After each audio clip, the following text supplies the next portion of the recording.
dostlar, bugün sizlere 7. sınıf kimya derslerinden nüvə ve kütle ədəd dersini sizlere başa salacağım. Gəlin başlayaq. İlk önce bu mətnimizi oxuyaq. Atomun nüvəsi proton ve neutronlardan təşkil olunur. Proton müsbət yüklü, neutron ise yüksüz zərrəcik olduğundan nüvə müsbət yüklüdür. Nüvə yükü protonların hesabına əmələ gəlir. Protonların hər birinin şərti yükü müsbət 1 olduğundan protonların sayının cəmi nüvə yükünə bərabərdir. Bu sarı yerdə də verib bizə. Elektronlar mənfi yüklü olduğundan onlar müsbət yüklü nüvə tərəfindən cəzb olunur.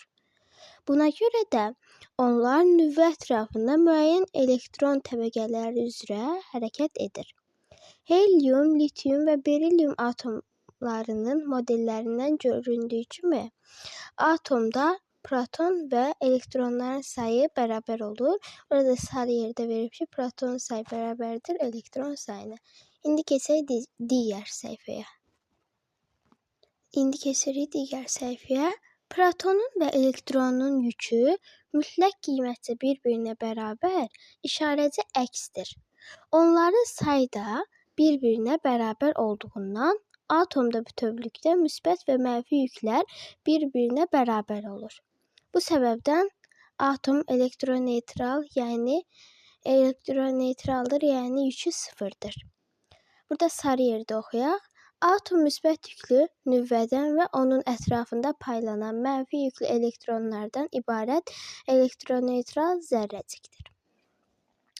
Elektronun kütləsinin proton və neutronun kütləsindən çox kiçik olduğunu nəzərə alsaq, atomun əsas kütləsi proton və neutronlarda toplanmışdır. Proton və neutronun şərti kütləsi 1 olduğuna görə, atomun şərti kütləsi proton və neutronların saylarının cəminə bərabər olur. Bu cəmiyyət kütlə ədədi adlanır və A ilə böyük A hərfi ilə işarə olunur. Məsələn, burada da sarı yerdə verir belə. Məsələn, natrium atomunda 11 proton və 12 neutron olduğundan onun kütlə ədədi 23 olur. Yəni 11 üstə 12 bərabərdir 23. Kimyəvi elementin işarəsinin yanında kütlə ədədi və proton sayı aşağıdakı kimi verilir. Burada gördüyünüz kimi ən üstdə burada yəni atomun kütləsi olur. Burada protonların sayı olur. Bu hissədə aşağı hissədə elektron sayı olur. Sağ yuxarı hissədə isə alıb verdiyi elektron olur və bu ortada isə proton və atom kütləsinin ortasında isə neutron sayı olur. İndi keçək tapşırıqlara. Aha dostlar, indi keçirik tapşırıqlara. Öyrəndiklərinizi tətbiq edin də. Deyir ki, sxemdə X, Y və Z atomlarının proton və neutron sayıları verilmişdir. Burada gördüyünüz gibi proton və neutron sayı yazıb. Atomların nüvə yüklərini və kütlə ədədlərini müqayisə edin. Fikrinizi əsaslandırın. Nüvə yükü protonların sayına bərabər olduğuna görə bizdən protonların sayının müqayisəsi və kütlə ədədi atomun kütləsinin müqayisəsini bizdən istəyir. Dostlar, bu vərəqdə edəcəm ki, işimiz daha da asan olsun. Burada məsələn X götürək birinci. X də proton sayı A'dır. X. Proton sayı burada A'dır. Aha dostlar, burada X proton sayı A'dır. Və neutron sayı isə B'dir, yəni ortası. İndi biz də bunun atomu, yəni kütləsini tapanda yazacağıq ki, böyük A bərabərdir A üstə gəlsin B'yə. Proton sayı da neçəyə bərabərdir? P də bərabərdir A'ya. Yəni bu proton sayıdır A. Sonra bu hələ X-inkidir. İndi Y-nicini tapaq.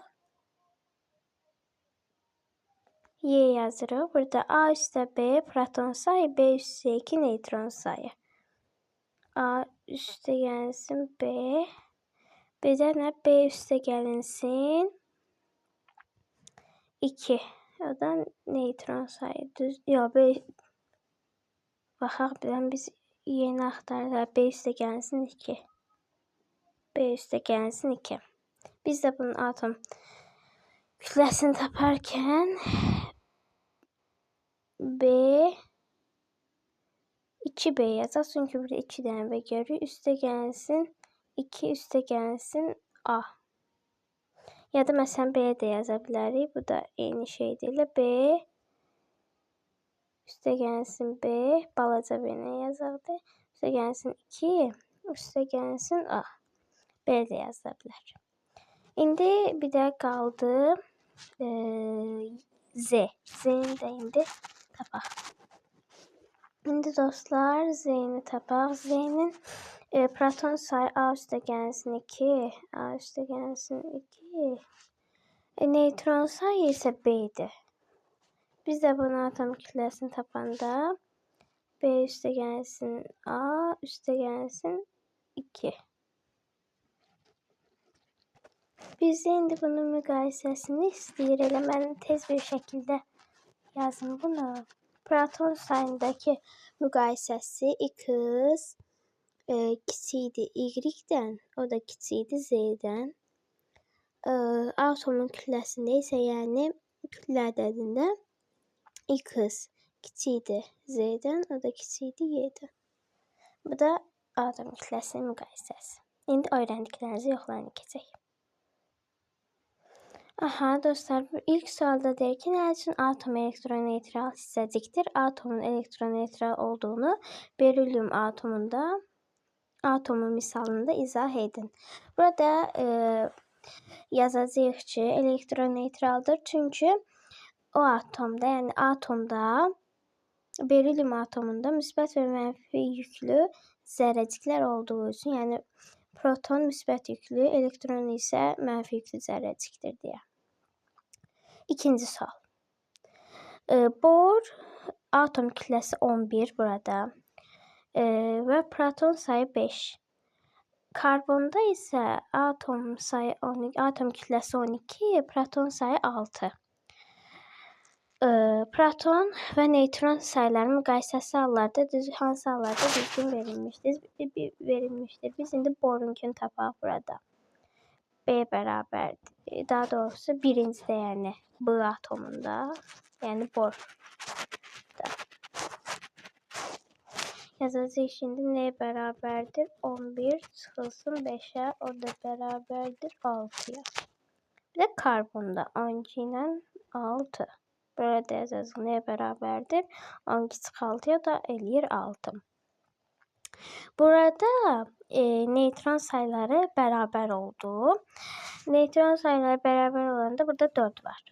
Burada elə 4 götürdük. İndi proton sayı. Proton sayında da birində 5-dir. B-də 5-dir. Karbonda 6-dır. Ona görə də karbon daha böyük olacaq. Bunda da variant. Yəni cavab 3-dür. Cavabımız isə 3 ilə 4 oldu. Deməli dostlar, bu qədər. Növbəti izahlarda görüşərik. Hələlik.